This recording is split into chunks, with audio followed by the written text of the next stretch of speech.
নমস্কার বন্ধুরা, সকলকে আমার চ্যানেলে স্বাগত। আমরা মোটামুটি সকলেই জানি গত 16ই মে 2025 মহামান্য সুপ্রিম কোর্টের তরফ থেকে রাজ্যের সমস্ত ধরনের সরকারি কর্মচারী এবং সমস্ত ধরনের পেনশনার এবং ফ্যামিলি পেনশনারদেরকে পঞ্চম বেতন কমিশনের অন্তর্গত 25% ডিআরএস অ্যালাউন্সের এরিয়ার প্রদান করার জন্য রাজ্যকে নির্দেশ দেওয়া হয়েছে আগামী 6 সপ্তাহের মধ্যে।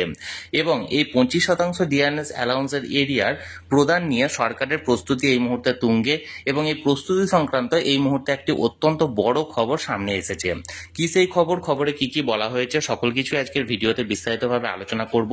ভিডিওটি 25% ডিআরএস অ্যালাউন্সের এরিয়া সংক্রান্ত অত্যন্ত গুরুত্বপূর্ণ, তাই প্রথম থেকে শেষ পর্যন্ত অবশ্যই ধৈর্য সহকারে দেখবেন এবং ভালো লেগে থাকলে অবশ্যই একটি লাইক করবেন এবং সকলের সঙ্গে শেয়ার করবেন।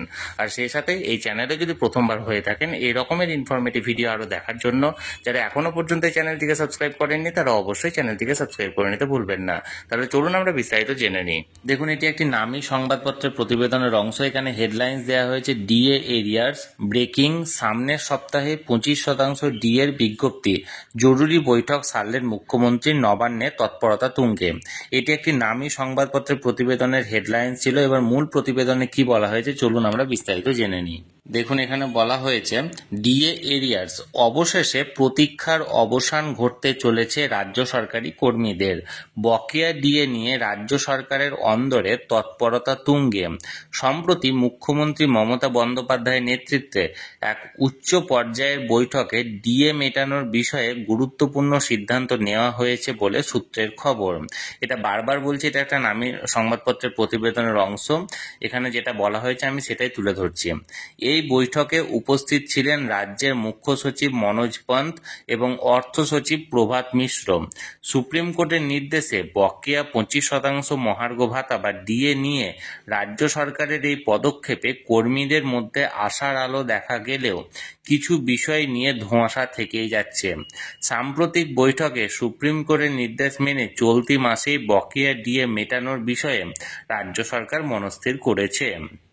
তবে কর্মীরা পুরো 25% বকেয়া হাতে পাবেন কিনা তা নিয়ে সংশয় রয়েছে। সূত্রের খবর অনুযায়ী রাজ্য সরকার কর্মীদের বকেয়া ডিএর 80% নগদে দেওয়ার কথা ভাবছে এবং বাকি 20% কর্মীদের প্রভিডেন্ট ফান্ডে অর্থাৎ পিএফ এ জমা করা হতে পারে বলে মনে করা হচ্ছে। যদিও পেনশনভোগী এবং পারিবারিক পেনশনভোগীদের ক্ষেত্রে অর্থাৎ পেনশনার এবং ফ্যামিলি পেনশনারদের ক্ষেত্রে পুরো বকেয়া টাকায় মিটিয়ে দেওয়া হবে বলে জানা গিয়েছে। মুখ্যমন্ত্রী মমতা বন্দ্যোপাধ্যায় বৈঠকে স্পষ্ট নির্দেশ দিয়েছেন যে ডিএ মেটানোর জন্য প্রয়োজনীয় অর্থ জোগাড় করতে গিয়ে যেন রাজ্যের সামাজিক প্রকল্পগুলিতে কোনো প্রভাব না পড়ে। একই সাথে সুপ্রিম কোর্টের ভর্ৎসনা এড়াতেও রাজ্য সরকার বদ্ধপরিকর। এই দ্বিমুখী চ্যালেঞ্জ সামলে কিভাবে রাজ্য সরকার কর্মীদের বকেয়া ডিএ মেটাবে সেটা এখন দেখার বিষয়। সবকিছু ঠিকঠাক থাকলে আগামী সপ্তাহে রাজ্য সরকার ডিএ নিয়ে আনুষ্ঠানিক ঘোষণা করতে পারে।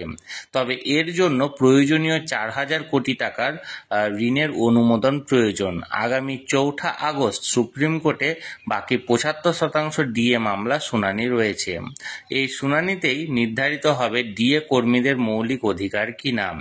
এই রায়ের দিকে তাকিয়ে রয়েছে গোটা রাজ্য। এই পরিস্থিতিতে রাজ্য সরকারি কর্মীরা তাকিয়ে রয়েছেন সরকারি ঘোষণার দিকে। একদিকে বকেয়া ডিএ পাওয়ার আনন্দ থাকলেও পুরো টাকা হাতে না পাওয়ার একটা চোরাগোপ্তা আশঙ্কাও কাজ করছে। এখন দেখার রাজ্য সরকার শেষ পর্যন্ত কি সিদ্ধান্ত নেয় এবং কর্মীদের মুখে কতটা হাসি ফোটাতে পারে। বন্ধুরা, এটা একটা নামী সংবাদপত্রের প্রতিবেদনের অংশ ছিল। এখনো পর্যন্ত সরকারি কোনো বিজ্ঞপ্তি জারি করা হয়নি। সরকারি বিজ্ঞপ্তি জারি করলে বিষয়টি স্পষ্ট হবে যে রাজ্য সরকার কবে থেকে 25% ডিআরএস অ্যালাউন্স মেটানোর কথা ভাবছে বা অন্য কোনো বিষয়গুলি পরিষ্কার হবে। আপাতত যে নিউজটি, এটি একটি নামী সংবাদপত্রের প্রতিবেদন উঠে এসছে, সেটা আমি আপনাদের সামনে তুলে ধরলাম। এখানে এই সপ্তাহ, সামনের সপ্তাহ বলতে এই সপ্তাহের কথা বলা হয়েছে, এই সপ্তাহে ঘোষণা করার কথার একটা ইঙ্গিতও দেওয়া হয়েছে। তাহলে বন্ধুরা, ভিডিওটি ভালো লেগে থাকলে অবশ্যই একটি লাইক করবেন এবং সকলের সঙ্গে শেয়ার করবেন। আর সেই সাথে এই চ্যানেলে যদি প্রথমবার হয়ে থাকেন এই রকমের ইনফরমেটিভ ভিডিও আরো দেখার জন্য যারা এখনো পর্যন্ত এই চ্যানেলটিকে সাবস্ক্রাইব করেননি তারা অবশ্যই চ্যানেলটিকে সাবস্ক্রাইব করে নিতে ভুলবেন না। ধন্যবাদ, দেখা হচ্ছে পরের ভিডিওতে।